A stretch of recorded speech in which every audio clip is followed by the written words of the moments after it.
নমস্কাৰ। মই গম পাইছিলোঁ যে আপোনালোকৰ যি কাৰ্যালয়, যি লখিমপুৰৰ যি কাৰ্যালয়, সেই কাৰ্যালয়ত কালি দুৰ্বৃত্তই আক্ৰমণ কৰিছিলে। লখিমপুৰৰ যি প্ৰতিদিনৰ কাৰ্যালয় দুৰ্বৃত্তই লণ্ডভণ্ড কৰা বুলি এক বাতৰি প্ৰকাশ হৈছে। কি হৈছিলে সমগ্ৰ খবৰটো অকণমান জনাব পাৰিব নি আপুনি? হয়, আজি পুৱতি নিশা আমাৰ যেতিয়া কাকতৰ টোপোলাবিলাক চপা হৈ ওলাই যায়, হয় তিনিমান বজাত আমাৰ কাকতৰ টোপোলাবিলাক ডিষ্ট্ৰিবিউচনৰ কাৰণে ওলাই গৈছে। হয় আৰু যিসকল লোক কৰ্মচাৰী চপা কাৰ্যৰ লগত ব্যস্ত হৈ আছিল, হয় তেওঁলোকে সেই সময়ছোৱাত পুৱতি নিশা বিশ্ৰাম লৈছিল। হয় আৰু সুৰক্ষা কৰ্মীগৰাকী আছিল, তেখেতে দায়িত্বতে নিয়োজিত হৈ আছিল। কিন্তু বৰষুণ, ধাৰাসাৰ বৰষুণ পৰি আছিল হয় আৰু গাড়ী মটৰ শব্দ বেছি, কাৰণ 15 নম্বৰ ৰাষ্ট্ৰীয় ঘাইপথৰ দাঁতিতে আমাৰ কাৰ্যালয়। হয় ঘাইপথৰ পৰা খুব বেছি 6-7 মিটাৰ আঁতৰতে আমাৰ কাৰ্যালয়টো আছে। হয় গতিকে সেই সময়ছোৱাতে দুষ্কৃতিকাৰীয়ে আহি তেওঁলোকে পাথৰ লৈ আহিছে পকেটত, হয় ডাঙৰ ডাঙৰ পাথৰ, ক'লা ৰঙৰ পাথৰ, আৰু এইবিলাক হয়তো ৰাস্তা কামত ব্যৱহাৰ কৰে। তেনেকুৱা পাথৰ লৈ আহি তেওঁলোকে আমাৰ যিখন সন্মুখৰ যিখন খিৰিকী আছে তালৈ তেওঁলোকে নিক্ষেপ কৰিছে। হয় আৰু 3খনকৈ গ্লাছ ভাগিছে, হয় 3খন গ্লাছ ভাগিছে, আৰু ভিতৰত আহি আমাৰ কাৰ্যালয়ৰ টেবুলৰ গ্লাছো ভাগিছে, পাথৰ পৰিছে ভিতৰত। হয় গতিকে এইটো এটা হ'ল হতাশাৰ এটা তেওঁলোকে বহিঃপ্ৰকাশ ঘটাইছে বুলি ভাবিছোঁ। কাৰণ আপোনালোকে জানেই হয় যে অসমীয়া প্ৰতিদিনৰ স্থিতি কি হৈ আছে।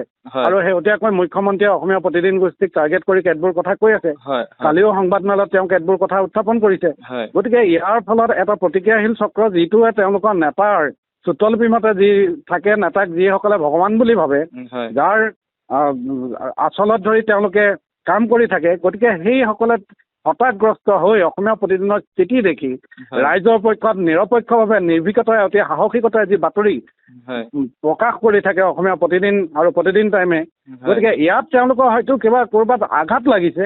কাৰণ চুতলপি মতে কাম কৰা এটা গোষ্ঠীয়ে নহয়। মই আজি 23 বছৰ সাংবাদিকতা কৰিছোঁ। অসমীয়া প্ৰতিদিনৰ লগত প্ৰায় 13 বছৰ 14 বছৰ মোৰ কাম হৈ গ'ল। গতিকে এই সময়ছোৱাত আমাকতো কোনো মালিক পক্ষই এইটো বাতৰি কৰ, তেনেকৈ ধৰণৰ বাতৰি কৰিবা বুলি আমাকতো চুটুলপি দিয়া নাই। আমাৰ এডিটৰে কোনোদিন চুটুলপি দিয়া নাই। আমাৰ সাংবাদিককেইটাসকলে চকুৰ সন্মুখত যিখিনি আমি দেখিছোঁ, আজি মানৱ ডেকাই 30,000 কোটি টকা ভাল কাম কৰিছে, সেইখিনি ভাল বুলি কৈছোঁ। আৰু তাত যদি কিবা অথান্তৰ ঘটিছে, ক'ৰবাত 2 নম্বৰী কিবা এটা ঘটিছে, সেইটোও আমি প্ৰকাশ কৰিছোঁ। ঠিক তেনেধৰণৰ উৎপল বৰা সম্পত্তি কেনেধৰণে বৃদ্ধি পাইছে তাক কুৱেশ্যন কৰিছোঁ। এফিডেভিটত 2 গুণা সম্পত্তি তেওঁ বৃদ্ধি পালে 10 বছৰত।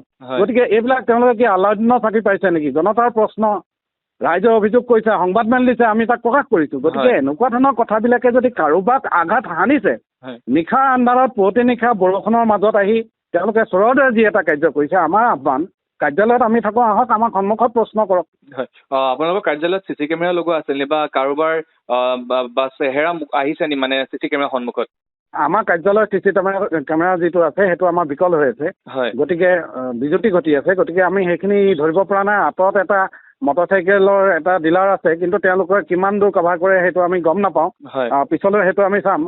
কিন্তু কথাটো হ'ল যে আন্ধাৰৰ সুযোগ লৈ এই গোটেই কামটো কৰিছে। পুৱতি নিশা যেতিয়া আমাৰ কৰ্মচাৰীসকলেও টোপনি যায়, কাকত ছপা হোৱাৰ পাছত টোপনি যায়, বিশ্ৰাম লয়, সেই সময়ছোৱাতে এই ঘটনাটো কৰিছে। দেখিবলৈ পোৱা যায় বাৰে বাৰে সংবাদ গোষ্ঠী, সংবাদ কৰ্মীসকলক আক্ৰমণৰ লক্ষ্য কৰি লোৱা হয়, বা বিশেষকৈ প্ৰতিদিন গোষ্ঠীক আক্ৰমণৰ লক্ষ্য কৰি লোৱা হয়। এগৰাকী প্ৰতিদিনৰ সাংবাদিক হিচাপে আপুনি কি ক'ব বিচাৰিব এই সন্দৰ্ভত? কিয় প্ৰতিদিন ইমান টাৰ্গেট হৈ পৰিছে? প্ৰতিদিন টাৰ্গেট হোৱাৰ কথাটো হ'ল, মানে প্ৰতিদিনে যিখিনি কথা উল্লেখ কৰে, সদায় সমাজৰ দাপোন হিচাপে কৈ আছে। মুখ্যমন্ত্ৰী মতে সমাজক বিপথে পৰিচালিত কৰে, কিন্তু ৰাইজৰ মতে সমাজৰ দাপোন। প্ৰতিদিনখন ঘৰে ঘৰে উত্তৰ অসমত প্ৰতিদিনৰ জনপ্ৰিয়তা যথেষ্ট। তেওঁলোকেও কাকত উলিয়াইছে, তেওঁলোকৰ কাকতবিলাক ইমান গ্ৰহণযোগ্যতা দেখা নাই। কাৰণ চৰকাৰক জয়গান, চৰকাৰৰ গুণগান আমিও গাওঁ। অসমীয়া প্ৰতিদিনে একে সময়তে মুখ্যমন্ত্ৰী ভাল বক্তব্যখিনি উলিয়ায়, আৰু একে সময়তে মুখ্যমন্ত্ৰীয়ে যিখিনি প্ৰতিক্ৰিয়া প্ৰকাশ কৰে সেইখিনিও একেলগে প্ৰকাশ কৰে। গতিকে এই নিৰপেক্ষভাৱে ৰাইজৰ পক্ষত থাকি, ৰাইজৰ লগত থাকি, ৰাইজৰ হকে যিখিনি কাম কৰিছে, গণতন্ত্ৰৰ যিটো ধৰ্ম, সাংবাদিকৰ যিটো ধৰ্ম, এই সাংবাদিকতাৰ ধৰ্মটো কাৰোবাৰ শাসক গোষ্ঠী, ফেচিষ্ট চৰিত্ৰ বা হিটলাৰী চুটলিপি মতে কাম নকৰাটোৱে হ'ল অসমীয়া প্ৰতিদিনৰ অপৰাধ বুলি মই ভাবোঁ। আৰু সেইবাবে এই কাণ্ডবিলাক কৰিছে। কালি দিনটো দেখিবলৈ পোৱা গৈছিলে সংবাদ মাধ্যমৰ আগত মুখ্যমন্ত্ৰী হিমন্ত বিশ্ব শৰ্মাই প্ৰতিদিনক লক্ষ্য কৰি কিছুমান মন্তব্য কৰা দেখিবলৈ পোৱা গৈছিলে, যে প্ৰতিদিনে কাৰ কাৰ বাতৰি উলিয়াইছে বা কোন কোন নেতা মন্ত্ৰীৰ বাতৰি উলিওৱা নাই বিগত 2 বছৰ ধৰি, এনেধৰণৰ মন্তব্য কৰা দেখিবলৈ পোৱা গৈছিলে। কাৰ কাৰ পৰা পইচা লৈ প্ৰতিদিনে বাতৰি কৰা নাই বুলি এনেধৰণৰ মন্তব্য কৰিছিলে। কি ক'ব এই সন্দৰ্ভত? সেইখিনি কথা, মই এজন ক্ষেত্ৰভিত্তিক কাম কৰা হয় এজন কৰ্মচাৰী হিচাপে বা হাউচটোৰ এজন সদস্য হিচাপে হয় সেইখিনি কথা আমাৰ যিহেতু স্বত্বাধিকাৰ আছে, হয় তেখেতে সেই কথাখিনি তেখেতে ল'ব। হয় কাৰণ এটা কথা নদি ক'ব পাৰোঁ যে মই অসমীয়া প্ৰতিদিনৰ লগত আছোঁ দীৰ্ঘ সময়, হয় প্ৰায় 13 বছৰ কাল অসমীয়া প্ৰতিদিন আৰু এই প্ৰতিদিন হাউচটোৰ লগত কাম কৰিছোঁ। হয় 23 বছৰ মোৰ সাংবাদিকতা। হয় এই সময়ছোৱাত আমাৰ সাংবাদিকতাৰ সময়ত এনেকুৱা ধৰণৰ কোনো নজিৰ নাই, হয় এনেকুৱা ধৰণৰ কোনো নজিৰ নাই আমাৰ সাংবাদিকতাৰ সময়ত। গতিকে এইবিলাক মুখ্যমন্ত্ৰীয়ে কৈছে সেইখিনি তেওঁ প্ৰমাণ কৰক। নিশ্চয়। আপোনালোকৰ যিহেতু কাৰ্যালয় লণ্ডভণ্ড কৰিছে, আপোনালোকে আৰক্ষী কাষ চাপিছেনে বৰ্তমান? আৰক্ষী ফালৰ পৰা কিবা জনাইছে? আৰক্ষী আহিছে, আৰক্ষীয়ে ইতিমধ্যে গোটেই ঘটনাটো তদন্ত আৰম্ভ কৰিছে। শীৰ্ষ আৰক্ষী বিষয়া আহিছে, এডিচনেল SP ক্ৰাইমে গোটেই বিষয়টো চাইছে।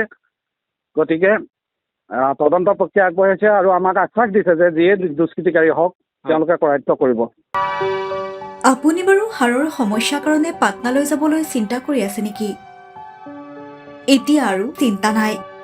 আপোনাৰ যিকোনো হাড়ৰ সমস্যা হ'লে এতিয়াৰ পৰা আৰু পাটনালৈ যাব নালাগে, কিয়নো এতিয়াৰ পৰা গুৱাহাটীতে পাব সেই সকলো সা সুবিধা।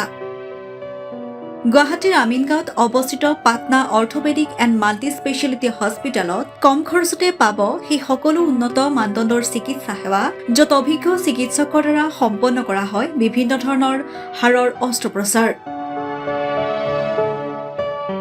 বৰ্তমানলৈকে 3000তকৈও অধিক ৰোগী সুস্থ হৈছে। हमारे हॉस्पिटल में ऑर्थोपेडिक्स से रिलेटेड हर तरह का इलाज जैसे कि joint replacement, trauma surgeries, spine surgeries, Ilizarov surgeries और की होल सर्जरी जिसको आर्थ्रोस्कोपी कहते हैं, उसका इलाज संभव है।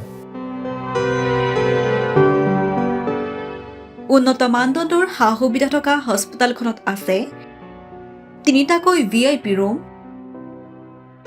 11টা কেবিন, জেনেৰেল ৱাৰ্ডত আছে 12খনকৈ বিচনা তথা 7খনকৈ বিচনাযুক্ত ICU।